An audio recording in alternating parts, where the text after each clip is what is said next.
Hello អ្នកទាំងអស់គ្នាថ្ងៃនេះខ្ញុំធ្វើដំណើរទៅខេត្តមណ្ឌលគិរីតទៅមើលទាំងអស់គ្នា A few moments later ឥឡូវយើងកំពុងតែរៀបចំជិតចេញទៅអ្នកទាំងអស់គ្នាឥឡូវយើងកាមេរ៉ាពាក់កណ្ដាលផ្លូវហ្មងអ្នកទាំងអស់គ្នាតោះទស្សនាវីដេអូទាំងអស់គ្នាតាមដងផ្លូវ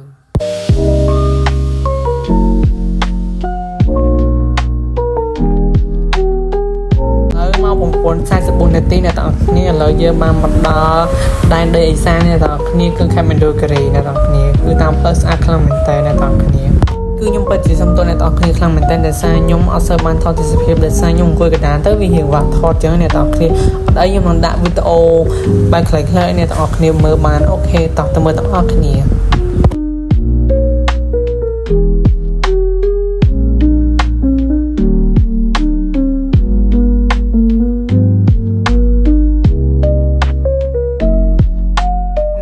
គឺទេសភាពស្អាតខ្លាំងមែនទែនអ្នកទាំងអស់គ្នាខែហ្នឹងស្អាតដែរអ្នកទាំងអស់គ្នាត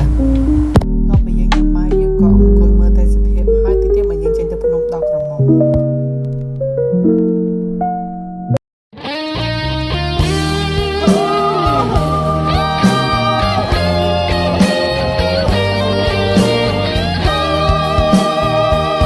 អារម្មណ៍ហោះហើរពេលបងបណ្ដាអូនឡើងលើភ្នំមើលសំរងភ្នំដងក្រមសុខសែនមនុស្សរុំសងក្ដុំរុំនេះធូបបីសរសៃបនសូមបារមីបីបាច់គំពីយើងសច្ចាប្រាថ្នាជួបគ្នាក្នុងនីតិខាំងរដូវហើយមណ្ឌលគិរីដែនដីធរណីទី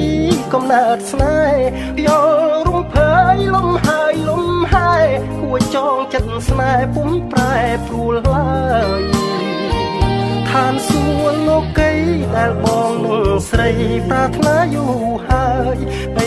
លើដល់បានស្គាល់គៀងកើយរស់ក្លិនផ្កាអើយដិតជាប់មាសា